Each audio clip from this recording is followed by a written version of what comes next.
Fala pessoal, aqui é o Aquilistine e bem-vindos para mais um vídeo. Com o vídeo de hoje respondendo perguntas sobre dinossauros. Lá no TikTok eu fiz um post perguntando se eles poderiam fazer perguntas sobre dinossauros, que eu ia responder elas. E mandaram várias perguntas, eu vou responder aqui com vocês. Eu vou responder cientificamente, então sem enrolação. O Tucanossauro perguntou: qual o dinossauro mais estranho que a gente conhece? Isso é uma pergunta bem subjetiva, aliás, para o dinossauro mais estranho, mas na minha opinião, não sei de vocês, para mim é o Deinocheirus. O Deinocheirus, ele é um dinossauro muito estranho. Ele parece mais uma quimera, ele não parece muito com um dinossauro assim. Também é bem subjetivo falar o que parece um dinossauro, mas ele é bem estranho. E a segunda pergunta é do Ness. Ele perguntou: uma vez eu ouvi falar que os velociraptors têm capacidade cerebral para abrir portas. Isso é verdade? Bem, só nos filmes que o velociraptor poderia abrir portas.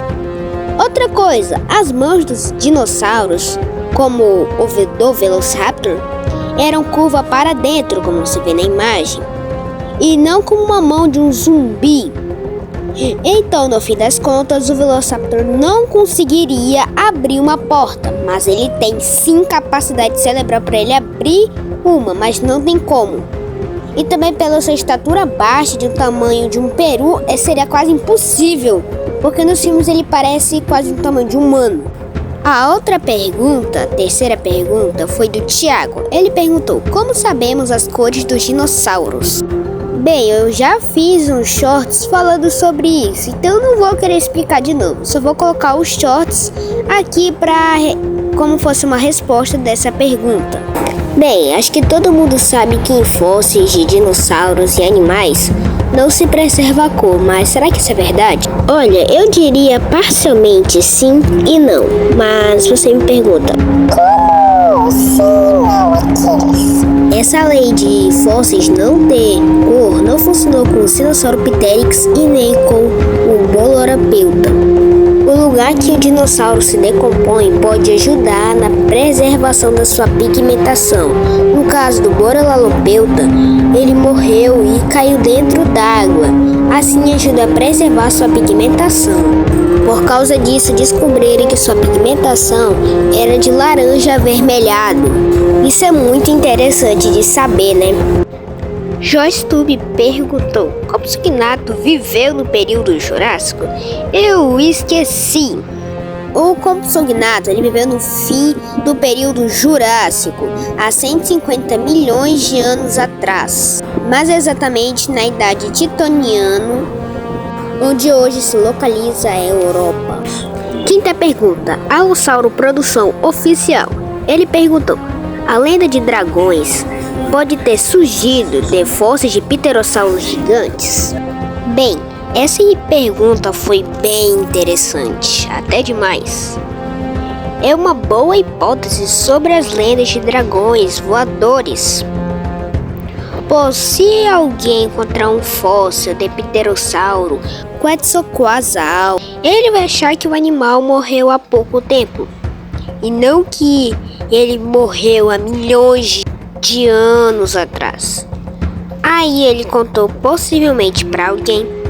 A fofoca foi se espalhando até talvez ter surgido a lenda de dragão que todos nós conhecemos.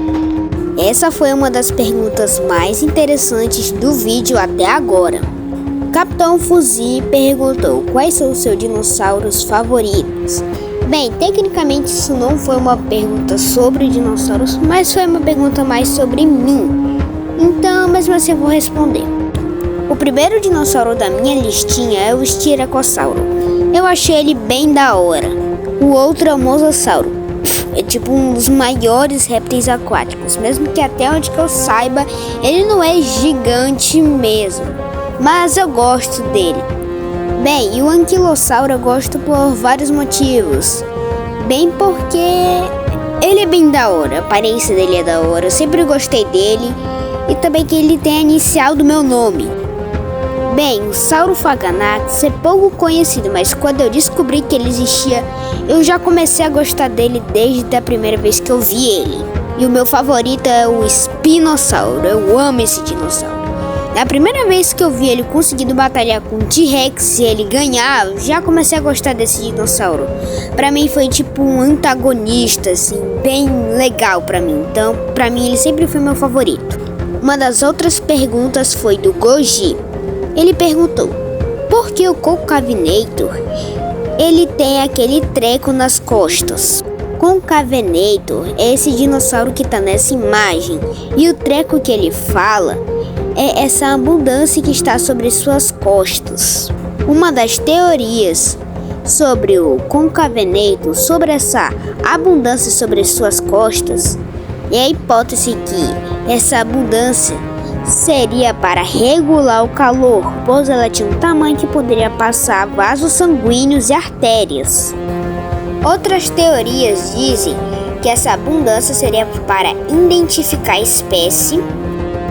Outras teorias dizem que serviria para afastar inimigos e predadores ou até dinossauros querendo roubar o território do Concavenator. Mas sempre tem a teoria quando tem algo estranho em algum animal ou um dinossauro ou espécie pré-histórica, é que serviria para chamar a atenção das fêmeas da mesma espécie para épocas de acasalamento e reprodução afetiva. O problema é que esse negócio até hoje não sabemos para que serve, então ainda vai ficar um mistério para que aquilo servia. A outra pergunta foi da Bianchinha, 69. Ela perguntou, o dinossauro com a altura mais alta mede quantos metros de altura? Bem, o maior dinossauro é o Argentinossauro, um dos maiores dinossauros do mundo. Ele chegava aos 20 metros de altura. Ele podia chegar em peso 90 toneladas. Isso sim é um prédio vivo. Outra pergunta do Halo Produções Oficial. A pergunta dele foi, fósseis podem ter parado no espaço após a queda do asteroide? Bem, isso é bem possível, pois talvez quando o asteroide caiu na Terra, talvez um pedaço de terra foi jogado no espaço pelo impacto do asteroide e foi ao espaço. Talvez esse pedaço de terra poderia ter saído com alguma carcaça de dinossauro. Primeiramente, nós não íamos encontrar fósseis, e sim carcaças bem preservadas dos dinossauros, porque qualquer coisa que esteja no espaço vai ser congelada instantaneamente.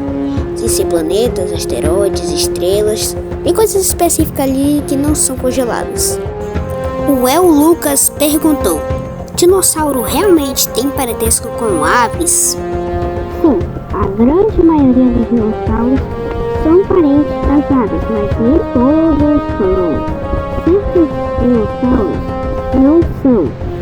E são tão famosos, tipo o Brachiosauro. Sim, eles são parentes, então não são uma grande verdade. Capitão Fuzzy perguntou, quais são os dinossauros mais amigáveis? Bem, essa pergunta é muito sugestiva, mas na minha opinião não é um dinossauro, e sim um grupo deles, os saurópodes. Pense aqui comigo, os saurópodes eles são tipo vacas gigantes, eles só vivem nas folhas, dormem, cagam e mijam, e a reprodução. Porque esses bichos são tão amigáveis, tão na dele, tão de boa. É impossível esse bicho não ser o dinossauro mais amigável de todos. O Zer perguntou. Ele perguntou, quem foi o primeiro paleontólogo do mundo? E qual foi o lugar no mundo onde os dinossauros começaram a se desenvolver? O primeiro paleontólogo do mundo foi George Cuvier, mais conhecido como o pai da paleontologia. E talvez aonde os dinossauros começaram a se desenvolver e ser o que eles são hoje, talvez eles começaram a se desenvolver no Brasil e na Argentina. Mas bem, os comentários acabaram. Então esse foi o vídeo. Se você gostou, deixa o like e aperta o sininho. Falou, até o próximo vídeo!